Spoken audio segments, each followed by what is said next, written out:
ఓం శ్రీమాత్రే నమః. ఛానల్లోకి స్వాగతం అండి.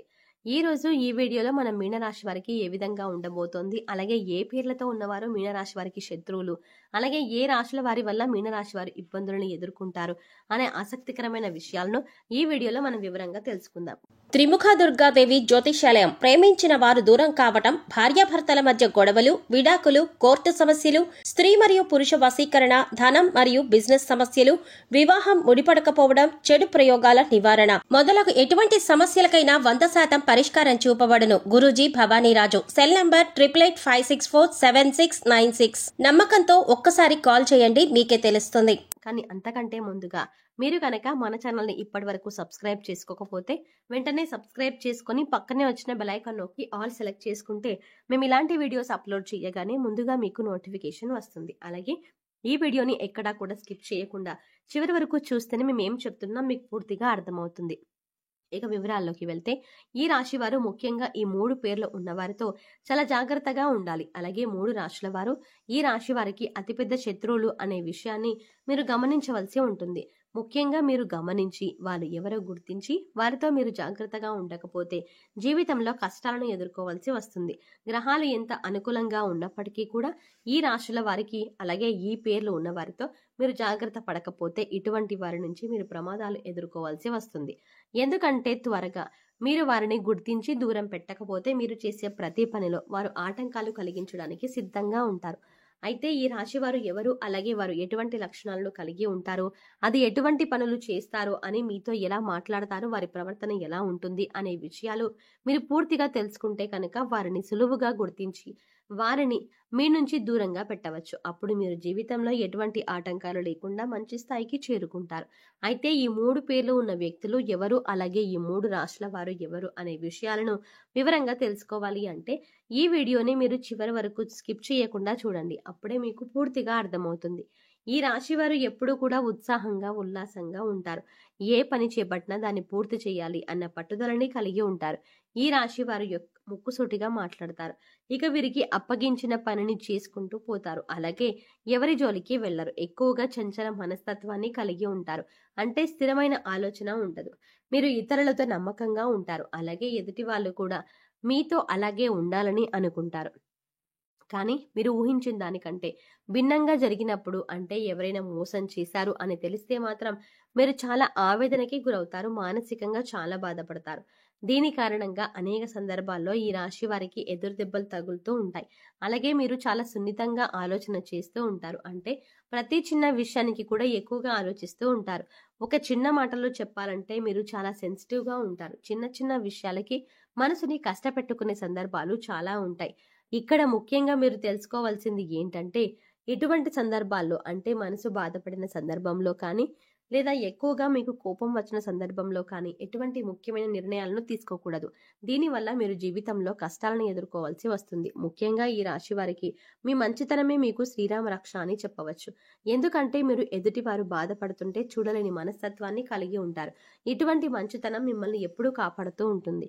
కష్టాల్లో ఉన్న వారికి మీరు సహాయం చేయాలి అనే ఆలోచనని ఎక్కువగా కలిగి ఉంటారు. అలాగే సున్నితమైన మనసుని కలిగి ఉంటారు. అలాగే సున్నితమైన మనసు ఎవరి మాట, ఒక్క మాట కూడా ఎవరిని అనరు. అలాగే ఎదుటివారు మిమ్మల్ని ఏదైనా అంశంలో తూలనాడినా కూడా మీకు నచ్చదు. అలానే తిరిగి వారిని అనడం కూడా మీకు ఇష్టం ఉండదు. ఎందుకంటే మీరు ఒక్క మాట తిరిగి అంటే ఎదుటివారు ఎంత బాధపడతారో అని మీరు 1కి 10 సార్లు ఆలోచించి మాట వదులుతారు. అంత సున్నితమైన మనస్తత్వాన్ని కలిగి ఉంటారు. అలాగే ఈ సమయంలో మీరు ఎటువంటి సందర్భంలోనైనా ఎంతమంది ఎన్ని విధాలుగా రెచ్చగొట్టినా మీరు ఓర్పుగా ఉండడం అనేది సూచించడం అయినది. ఇలా ఉండడం వల్ల మీకు రాబోయే కాలంలో కూడా ఎటువంటి ఇబ్బందులు ఉండవు. అంతేకాదు మీకు సమాజంలో మంచి పేరు, గుర్తింపు కూడా వస్తుంది. ఏదైనా నూతనంగా వ్యాపారం మొదలు పెట్టాలి అనుకున్నా, లేదా పెట్టుబడి పెట్టేటప్పుడు కానీ అనుభవజ్ఞుల సలహాలు తీసుకుంటే, అలాగే మీ ఇంట్లో పెద్దవారి ఆశీర్వాదం తీసుకొని ఏదైనా పనిని మొదలు పెడితే ఖచ్చితంగా దాన్ని విజయవంతంగా పూర్తి చేస్తారు. అలాగే ఏదైనా పని మొదలు పెడితే అది పూర్తి అయ్యేంత వరకు ఎవరికీ చెప్పకండి. ఇలా చెప్పకుండా ఉండడం వల్ల మీరు మొదలుపెట్టిన పనిలో సక్సెస్ రేటు పెరుగుతుంది. ఎక్కడా కూడా డబ్బులు వృధాగా ఖర్చు చేయకుండా చూసుకోండి. ఏదైనా ఉపయోగకరమైన ఖర్చుకి మాత్రమే ప్లాన్ చేసుకోండి.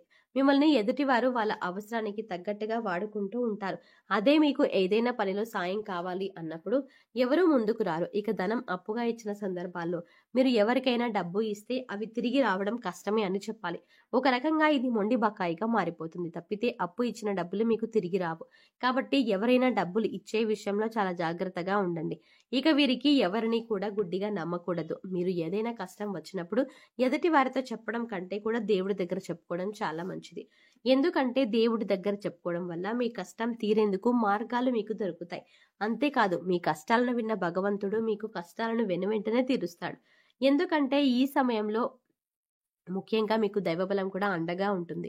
ముఖ్యంగా మీరు మాత్రం ఈ సమయంలో మీలో ఉన్న నెగిటివ్ ఆలోచనలను తీసేయవలసి ఉంటుంది. అంటే నేను ఈ పని చెయ్యగలనా, నాకు ఈ ఉద్యోగం వస్తుందా, నేను ఎక్కువ డబ్బులు సంపాదిస్తానా, నేను ఎదుటి వారికి నచ్చుతానా, ఇలాంటి ఆలోచనల నుంచి మీరు బయటకు రావాలి. అప్పుడే మీరు జీవితంలో అనుకున్నది సాధించగలుగుతారు. ఇక ఈ సమయంలో మీరు కొద్ది కాలం పాటు కన్యా, వృశ్చిక అలాగే మిథున రాశి వారితో కొద్దిగా జాగ్రత్తగా ఉండాలి. ఈ రాశి వారు మీకు నష్టాన్ని కలిగించే అవకాశాలు ఎక్కువగా ఉంటాయి.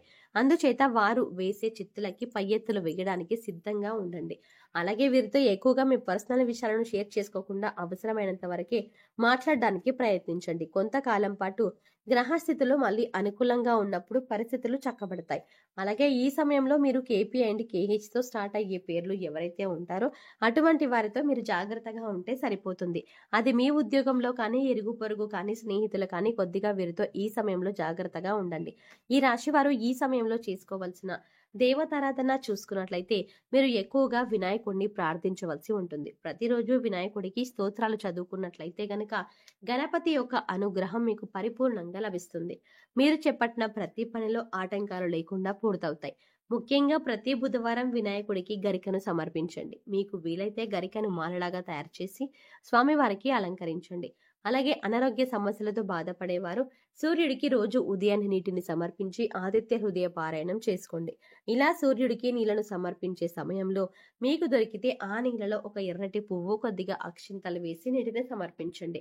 ఇక ఈ సమయంలో మీరు పాటించవలసిన పరిహారాలు చూసుకున్నట్లయితే ప్రతిరోజు కూడా రావి చెట్టుకు 16 ప్రదక్షిణలు చేయడానికి ప్రయత్నించండి. ఇలా చేయటం వల్ల మీలో ఉన్న నెగిటివిటీ తగ్గిపోతుంది. మీలో దైవశక్తి మరింత పెంపొందుతుంది. సో చూసారు కదండి, ఈ రాశివారు ముఖ్యంగా మీన రాశి వారి గురించి, అలాగే మీరు ఏ అక్షరంతో మొదలయ్యే పేర్లు ఉన్నవారితో జాగ్రత్తగా ఉండాలి అని చెప్పారో, అలాగే ఏ 3 రాశుల వారితో ఈ సమయంలో మీరు జాగ్రత్తగా ఉండాలి అని చెప్పారో వాటిపై ప్రత్యేక శ్రద్ధ పెట్టవలసి ఉంటుంది. మీరు మర్చిపోయి కూడా ఈ విషయంలో జాగ్రత్తగా ఉండలేరు అంటే ఎన్నో ఇబ్బందులను ఎదుర్కోవాల్సి ఉంటుంది.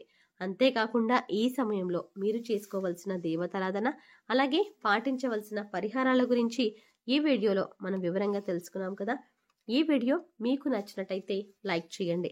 అలాగే మీ ఫ్రెండ్స్ అండ్ ఫ్యామిలీ మెంబర్స్లో ఎవరైనా మీనరాశి వారు ఉన్నట్లయితే వారితో ఈ వీడియోని షేర్ చేసుకోవడం మాత్రం ఎట్టి పరిస్థితుల్లో మర్చిపోకండి. కానీ అంతకంటే ముందుగా మీరు కనుక ఇప్పటి వరకు మన ఛానల్ని ఇంకా సబ్స్క్రైబ్ చేసుకోకపోతే వెంటనే సబ్స్క్రైబ్ చేసుకోండి. అలాగే పక్కనే ఉన్న బెల్ ఐకాన్ని క్లిక్ చేసి అందులో ఉన్న ఆల్ అప్డేట్ని సెలెక్ట్ చేసుకోవడం ద్వారా మేము చేసే ప్రతి వీడియో అప్డేట్ మీ మొబైల్కి ముందుగా నోటిఫికేషన్గా అందుతుంది. మరో చక్కటి వీడియోతో మళ్ళీ కలుద్దామండి. ఓం శ్రీమాత్రే నమః.